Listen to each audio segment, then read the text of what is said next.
Hoje vamos conhecer a história de um homem que se tornou lenda no sertão nordestino. Um homem que viveu entre o heroísmo e o banditismo, entre a justiça e a vingança. Estamos falando de Jesuíno Alves de Melo Calado, mais conhecido como Jesuíno Brilhante, considerado o precursor do cangaço no Brasil. Sua história aconteceu no século XIX, numa época de muita dificuldade no Nordeste, onde a seca, a fome e a injustiça social criaram um cenário perfeito para o surgimento de figuras como ele. Jesuíno nasceu em 1844 e morreu em 1879, aos apenas 35 anos, mas em sua curta vida deixou uma marca profunda na história e na cultura do nosso país. Jesuíno Brilhante nasceu em 1844, no sítio Tuiuiu, próximo à cidade de Patu, no Rio Grande do Norte. Na época, essa região fazia parte de Imperatriz, que hoje conhecemos como Martins. Ele veio de uma família bem estruturada da aristocracia rural sertaneja. Seus pais, João Alves de Melo Calado e Alexandrina de Alencar, eram fazendeiros e criadores de gado, pessoas de posses na região. Jesuíno tinha 5 irmãos, incluindo Gregório e, segundo os relatos históricos de Luís da Câmara Cascudo e Raimundo Nonato, sua infância foi tranquila e normal para os padrões da época. Era um menino de família boa, criado com valores e educação. Mas o sertão do século XIX era um lugar difícil de se viver. A região era marcada por grandes desigualdades sociais, secas que aconteciam de tempos em tempos, e o poder estava sempre concentrado nas mãos dos coronéis, homens ricos e influentes que mandavam e desmandavam na região. Esse ambiente criava muitas tensões e conflitos entre as famílias. O sobrenome Brilhante, que tornou Jesuíno famoso, não era originalmente seu. Ele herdou esse nome de seu tio José Brilhante, conhecido como Cabé, que morreu em 1873 no estado de Alagoas, quando perseguia ladrões de cavalos. Era comum na época as pessoas herdarem apelidos e sobrenomes de parentes que se destacavam por algum motivo. A vida de Jesuíno mudou completamente em 1871, quando ele tinha 27 anos. Foi nesse momento que ele entrou para o mundo do banditismo, motivado por um conflito com a família Limão, uma rivalidade que marcaria toda a sua trajetória. O que aconteceu foi o seguinte: seu irmão, Lucas Alves, foi agredido publicamente e acusado injustamente de ter roubado uma cabra. Além disso, outro parente da família foi assassinado. Para Jesuíno, essas ofensas e injustiças não podiam ficar sem resposta. No Código de Honra do Sertão, um homem precisava defender sua família e seu nome, mesmo que isso significasse pegar em armas. Mas não foi só a vingança que motivou Jesuíno a se tornar cangaceiro. O ano de 1877 foi marcado por uma das piores secas da história do Nordeste. Nessa época, o governo enviava alimentos para ajudar o povo que estava passando fome. Mas esses mantimentos frequentemente eram roubados pelos coronéis locais, que os vendiam ou guardavam para si mesmos, deixando os pobres na miséria. Foi então que Jesuíno começou a assaltar os armazéns e os comboios que transportavam esses alimentos, mas não para ficar rico. Ele distribuía tudo para as pessoas necessitadas. Essa atitude fez com que muita gente passasse a vê-lo não como um bandido comum, mas como uma espécie de herói dos pobres, um Robin Hood do sertão nordestino. Entre 1871 e 1879, Jesuíno Brilhante criou o que os historiadores chamam de Estado paralelo nos sertões do Rio Grande do Norte e da Paraíba. Isso significa que ele e seu bando funcionavam como uma autoridade alternativa na região, desafiando o poder oficial do governo. Essa estrutura era semelhante ao que depois seria feito por outros cangaceiros famosos como Lampião. Jesuíno tinha suas próprias regras, suas próprias leis, e controlava uma área significativa do sertão. Era uma sociedade à margem da lei oficial, mas que seguia seus próprios códigos de conduta. A base principal de operações de Jesuíno era um lugar conhecido como Casa de Pedra, uma caverna localizada na Serra do Cajueiro, em Patu. Essa caverna estava situada a cerca de 370 metros de altitude e funcionava como uma verdadeira fortaleza natural. Era um esconderijo estratégico, de onde ele podia observar a região e planejar suas ações. Segundo os testemunhos orais que chegaram até nós, Jesuíno se comunicava com seu bando através de um longo assobio, uma espécie de código sonoro que permitia que eles se encontrassem ou se alertassem sobre perigos sem precisar falar. As ações de Jesuíno Brilhante eram variadas, mas sempre tinham um objetivo claro: combater as injustiças que ele via no sertão. Vamos conhecer algumas das mais famosas: assaltos aos comboios de alimentos. Durante a Grande Seca de 1877, Jesuíno atacava regularmente os comboios que transportavam alimentos enviados pelo governo. Mas ele não fazia isso para enriquecer. Pelo contrário, ele distribuía toda a comida para os pobres e famintos da região. Era sua forma de garantir que a ajuda chegasse realmente a quem precisava, já que os coronéis locais costumavam roubar esses mantimentos. A invasão da cadeia de Pombal. Em 1874, Jesuíno invadiu a cadeia pública de Pombal, na Paraíba, para libertar presos que ele considerava injustamente encarcerados. Esse episódio foi tão marcante que chegou a ser noticiado nos jornais da época, mostrando como suas ações tinham repercussão além do sertão. Defesa da honra e da justiça. Jesuíno também intervinha em casos específicos de injustiça. Um exemplo famoso é quando ele resgatou uma garota que havia sido sequestrada na cidade de Imperatriz, atual Martins. Em outra ocasião, ele defendeu uma mulher de um ataque, matando o agressor, um homem conhecido como Curió. Essas ações mostram que ele seguia um código de honra rígido, especialmente no que se referia à proteção das mulheres. O que diferenciava Jesuíno de outros bandidos da época era exatamente esse código moral. Ele era descrito como valente e justo, nunca matava por dinheiro ou para roubar e mantinha total independência dos políticos locais. Ele não servia aos interesses de nenhum coronel ou partido político. As pessoas da região o comparavam a Robin Hood, porque ele realmente tirava dos ricos para dar aos pobres. Mas ao contrário de outros cangaceiros que vieram depois, Jesuíno não era um profissional do banditismo. Ele se tornou cangaceiro por circunstâncias da vida, para defender sua família e combater as injustiças que via ao seu redor. Uma característica interessante do bando de Jesuíno é que ele incluía famílias inteiras, não apenas homens solteiros. Isso acontecia porque, naquela época de extrema pobreza e dificuldade, muitas vezes toda a família precisava se juntar para conseguir sobreviver. Apesar de toda a fama como cangaceiro, Jesuíno Brilhante era, em sua essência, um homem de família. Aqueles que o conheceram pessoalmente o descreviam como uma pessoa pacata, um bom filho e um pai responsável. Ele não era naturalmente violento ou agressivo. As circunstâncias da vida é que o transformaram nesse bandido temido e respeitado.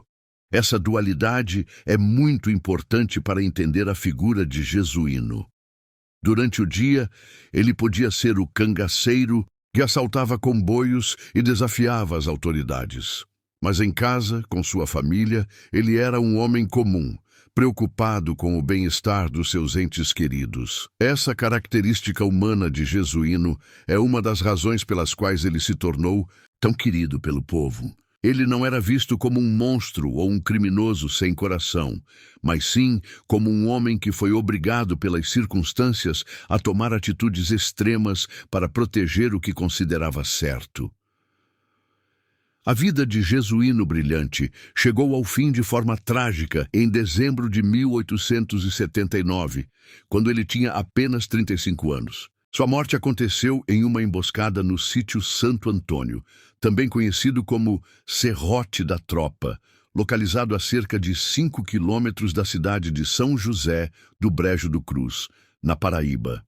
A emboscada foi organizada por José, conhecido como Preto Limão, um inimigo de longa data de Jesuíno, membro da família Limão, com quem ele tinha o conflito que o levou ao cangaço. Preto Limão contou com o apoio de uma milícia paraibana para executar o plano. Durante o confronto, Jesuíno foi atingido por 2 tiros, um no braço e outro no peito. Existe uma lenda interessante sobre essa morte. Dizem que a bala que o matou foi feita de chifre de bezerro virgem, porque acreditavam que Jesuíno tinha corpo fechado, ou seja, uma proteção mágica que o tornava invulnerável às balas comuns. Mesmo ferido gravemente, Jesuíno tentou escapar montado em seu cavalo, atirando contra seus perseguidores, mas suas forças se esgotaram e ele caiu morto.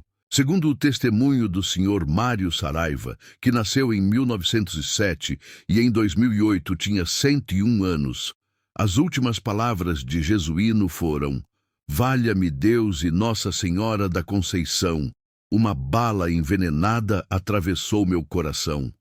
Após a morte, o corpo de Jesuíno teve um destino curioso.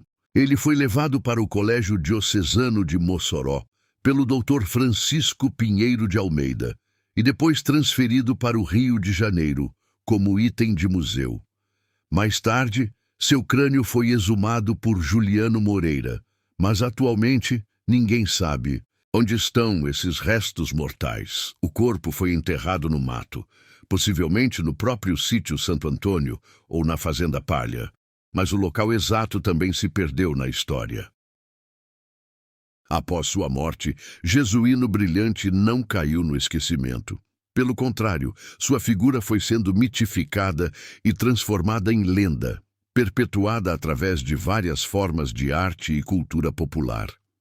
Na literatura de cordel, Jesuíno se tornou personagem de vários folhetos de cordel, incluindo o poema de Otacílio Batista e o famoso ABC de Jesuíno Brilhante, cujo autor é desconhecido. Esses cordéis espalharam sua história por todo o Nordeste, fazendo com que pessoas que nunca o conheceram pessoalmente passassem a conhecer suas aventuras. No cinema, sua história chegou às telas do cinema em 1972, com o filme Jesuíno Brilhante, o Cangaceiro, dirigido por William Cobbett. 2 anos depois, em 1974, outro filme sobre ele foi produzido, conforme mencionado por D. Maria Lúcia, uma das pessoas que guardava memórias sobre o cangaceiro. No teatro, a partir de 2004, começou a ser encenada a peça Alto de Jesuíno, Brilhante ou Evangelho segundo Patu, que transformou sua história em arte teatral, levando sua saga para os palcos. Na literatura acadêmica, grandes nomes da literatura e da história brasileira se interessaram por Jesuíno. Luiz da Câmara, Cascudo, Gustavo Barroso, Ariano Suassuna e Raimundo Nonato escreveram sobre ele. Cascudo destacava especialmente sua moral e seus laços familiares, enquanto Nonato detalhou toda sua epopeia no livro Jesuíno Brilhante, o Cangaceiro Romântico, publicado em 1970. Os estudiosos frequentemente comparam Jesuíno a cavaleiros medievais, por causa de seu código de honra que proibia o roubo desnecessário e o desrespeito, especialmente às mulheres. Ele é visto como um gentleman bandit e como o Robin Hood do Nordeste. A memória de Jesuíno Brilhante é preservada não apenas através da arte e da literatura, mas também através de testemunhos orais e iniciativas de patrimonialização. Pessoas como o Sr. Mário Saraiva, D. Maria Lúcia e Chico Mota guardam histórias e memórias sobre Jesuíno que foram passadas de geração em geração. Esses testemunhos são fundamentais para manter viva a memória do cangaceiro e para entender como ele era visto pelas pessoas comuns da época. Existem também esforços para transformar locais relacionados a Jesuíno em patrimônio histórico-cultural. A Casa de Pedra, sua antiga base de operações, e o serrote da tropa onde ele morreu, são candidatos a receber esse reconhecimento oficial. A cidade de Patu, onde ele nasceu, realiza todos os anos em setembro a Semana Cultural, que celebra a história de Jesuíno e mantém viva sua memória na comunidade local. Embora Jesuíno Brilhante seja amplamente admirado e mitificado, sua figura também é controversa. Nem todos concordam com a visão romântica que se criou ao redor de sua pessoa. Em 2020, o autor Honório de Medeiros publicou o livro Jesuíno Brilhante, o primeiro dos grandes cangaceiros, resultado de 5 anos de pesquisa em jornais brasileiros e estrangeiros. Nessa obra, Medeiros apresenta uma visão menos romantizada de Jesuíno, mostrando também sua face mais brutal. Segundo essa pesquisa, Jesuíno também praticava atos de terror, assassinato e pilhagem, muitas vezes motivados por ganho pessoal ou vingança. Embora ele realmente doasse aos pobres, isso também servia para manter uma reputação de homem justo, o que lhe dava apoio popular e proteção. O livro de Medeiros está dividido em capítulos como A Época de Jesuíno Brilhante, Vida e Morte, O Outro Lado da Moeda, A Propósito e um esboço de conclusão. Inclui ilustrações de Gustavo Sobral e capa de Etelânio Figueiredo.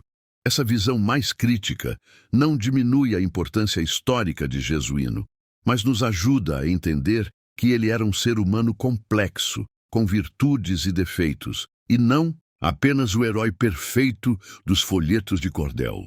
Jesuíno Brilhante morreu há mais de 140 anos, mas sua história continua viva na memória do povo nordestino. Ele foi realmente o precursor do cangaço, o primeiro a criar uma estrutura organizada de banditismo no sertão, que depois seria seguida por outros cangaceiros famosos como Lampião. Sua importância vai além da figura do bandido social. Jesuíno representa uma época de transição na história do Brasil, quando o país ainda era império e o sertão nordestino vivia sob leis próprias, muito diferentes das leis oficiais do governo. Ele simboliza a luta do homem comum contra as injustiças sociais, mesmo que pelos meios errados. Sua história nos mostra como a pobreza, a desigualdade e a falta de justiça podem levar pessoas comuns a tomar atitudes extremas. Seja visto como herói ou como bandido, Jesuíno Brilhante deixou uma marca indelével na cultura brasileira. Sua história nos ensina sobre coragem, sobre honra familiar, sobre a defesa dos oprimidos, mas também sobre os perigos da vingança e da justiça feita pelas próprias mãos. Hoje, quando visitamos o sertão do Rio Grande do Norte e da Paraíba, ainda podemos encontrar pessoas que conhecem histórias sobre Jesuíno, que sabem onde ficava a Casa de Pedra, que lembram das aventuras do primeiro cangaceiro do Brasil. Essa é a força das lendas. Elas atravessam o tempo e continuam ensinando, inspirando e fazendo pensar sobre a natureza humana e sobre a sociedade em que vivemos. Jesuíno Brilhante não foi apenas um cangaceiro, ele foi um símbolo de uma época e de um povo que, mesmo nas maiores dificuldades, nunca deixou de sonhar com justiça e dignidade. E por aqui ficamos com mais uma história magnífica. Espero que todos tenham gostado. Confira se já está inscrito no canal, compartilhe esse vídeo para os seus familiares. Um forte abraço e até a próxima.